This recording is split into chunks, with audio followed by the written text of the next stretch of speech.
আসসালামু আলাইকুম। তো আবারও চলে আসলাম কোয়েল পাখির খামারে। তো আজকে যেটা হয়েছে, সকালবেলায় সেই দেখি যে আমার কোয়েল পাখির যে ইনকিউবেটারে ডিম বসাইছিলাম ওই ডিমগুলো ফুটা শুরু করছে। তো দেখে খুব ভালো লাগতেছে। সেকেন্ড বার আপনার আমার কোয়েল পাখির ডিম ফুটলো খুব। এবার আগের থেকেও বেশি দিছি, মোটামুটি ভালো ফুটতেছে।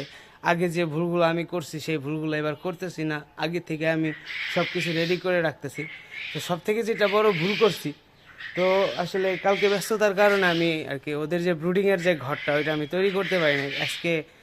মানে রোজা রেখে এখন আমার ওই ব্রুডিংয়ের ঘরটা সব কিছু ঠিকঠাক করতে হবে, তারপরে এই পাখিগুলো আরে মানে মোটামুটি আজকে সারাদিনই অনেক কাজ আছে। তো চলেন যাই, ভিতরে যাই।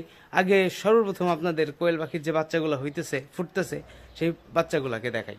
মাশাআল্লাহ, আলহামদুলিল্লাহ, এই যে দেখেন মোটামুটি কিন্তু অনেক পাখি অনেকগুলা ডিম ফুটছে। এই যে দেখা যাইতেছে একটা ডিম, একটা পাখি ওদিক দিয়ে বের হয়ে গেছে দেখা যাইতেছে। আর এই যে দেখেন মাশাআল্লাহ, আলহামদুলিল্লাহ, অনেকগুলা ডিম ফুটছে, ভালোই লাগতেছে। এখন এখানে অনেক কাজ আছে, আসলে ভিডিও করার অতটা সময় নেই।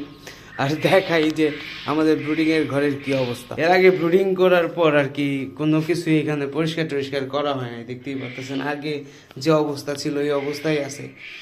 আগে ওই পাখিগুলা সব ঠিকঠাক করতে হবে, তারপরে ব্রুডিংয়ের ঘরটা পরিষ্কার টরিষ্কার করে এখানে হয়তো কালকে ব্রুডিংয়ের জন্য আমি পাখিগুলা দিতে পারবো। তো ঠিক আছে, সবাই ভালো থাকবেন, সুস্থ থাকবেন, আমাদের জন্য দোয়া করবেন, আমাদের নতুন কোয়েল পাখি বাচ্চাগুলোর জন্য দোয়া করবেন। আসসালামু আলাইকুম।